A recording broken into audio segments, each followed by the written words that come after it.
Welcome to Ross Flybox. Today we're going to tie the Benton Caddis. After observing a caddis hatch on Fishing Creek below Benton, Pennsylvania last year, I decided to build a variation of the elk hair caddis, tying it with the CDC and elk, that would give me the footprint that you see when you flip a caddis fly over. You don't see an even body usually. Majority of caddis patterns will have a slightly different coloration to the abdomen versus the thorax. Thorax will tend to be a little darker. There's a separation there in the body that the fish see, and especially when it's shaded or shrouded with a downwing material such as turkey or elk hair. So this is what we came up with, and it did very, very well. It outfished most of my caddis, or if not all my caddis patterns, the majority of the time. It's a permanent part in my box now, and let's go over how to tie it. I start out with a size 12 Orvis tactical dry fly hook and A-dot olive dun thread. And we're gonna start our thread and work our way back to the back of the shank.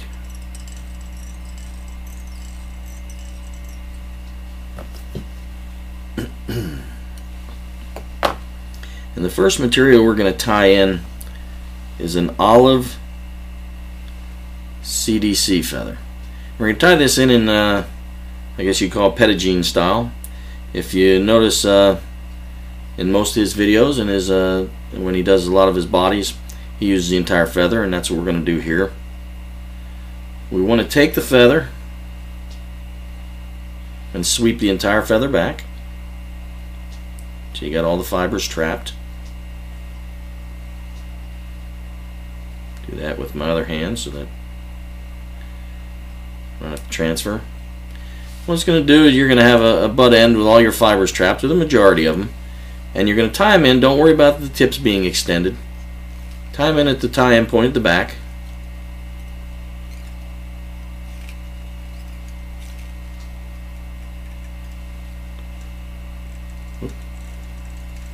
Could have done that a little smoother.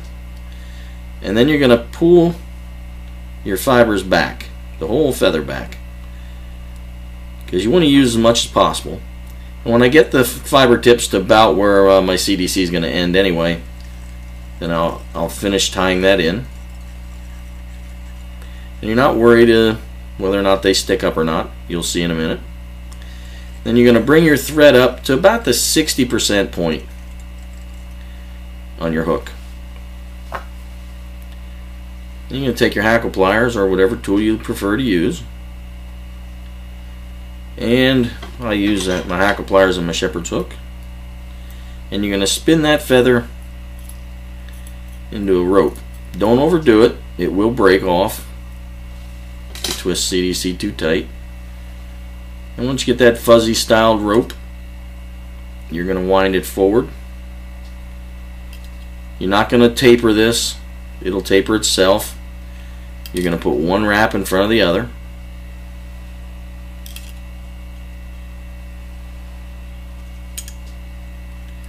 You get to the end. If you need to add a few more twists, you can do it that time. Don't worry about those fibers that are extending. And then when you get it to where you want it, tie it off. You want to trap some of those fibers, so don't sweep them all out of the way. You want that CDC in your abdomen.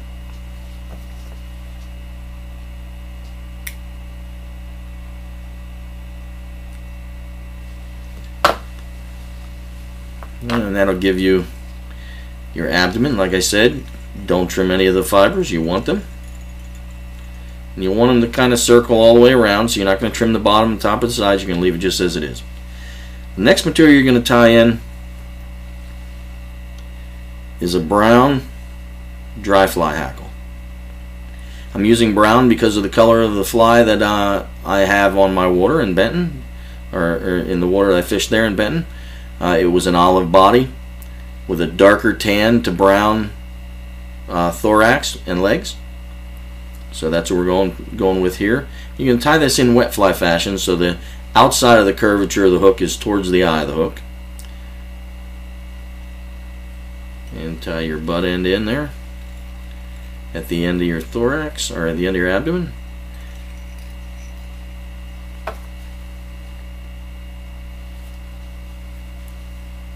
And then we're going to wind our hackle. I try to get a good 2 full turns. If you can fit 3 in, that's fine.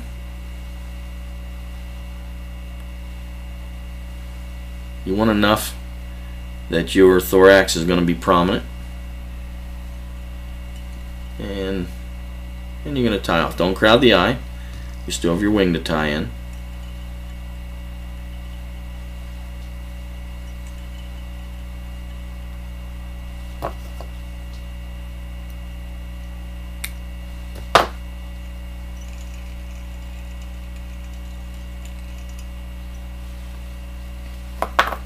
And then your next material you're going to tie in is your elk hair wing. You can tie this in standard elk hair Caddis EHC fashion, however you like to do it. I have a specific method that I use for tying elk hair Caddis wings in. Might not be the standard way, but it works for me. Okay, you're going to measure this hook length.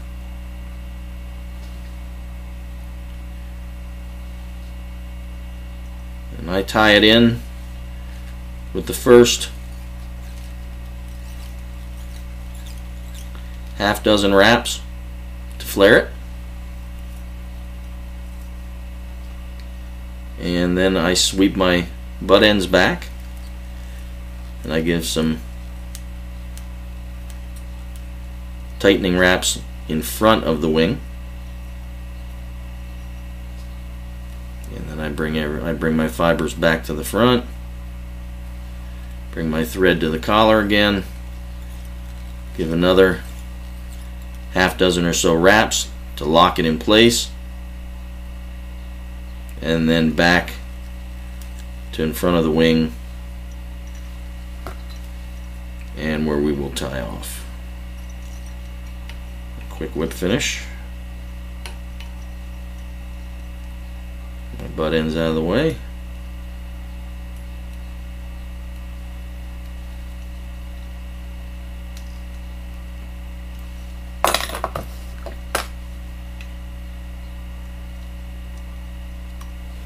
Trim off our thread.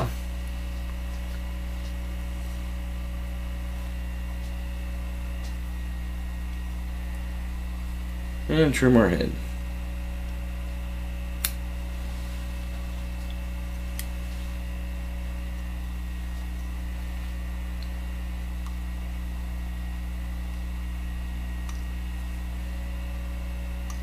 Just a couple.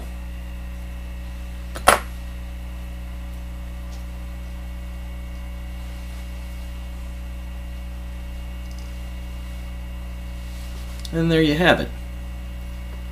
The Benton Caddis. You'll notice it's an elk hair profile. That's what we wanted. We have our separation of the abdomen and the thorax. We have our floatability or buoyancy of the elk hair. We have the movement and the buoyancy of the CDC, and we have the brown hackle, giving our thorax a prominent. This is a spot-on copy of the apple caddis that's in this region as well. But the annual caddis hatch below Benton is the same as well. There it is. It's a great addition to my box. It fishes extremely well. Give it a try. It's easy to tie, and I hope it adds to your box as well as mine. Thank you. See you on the water.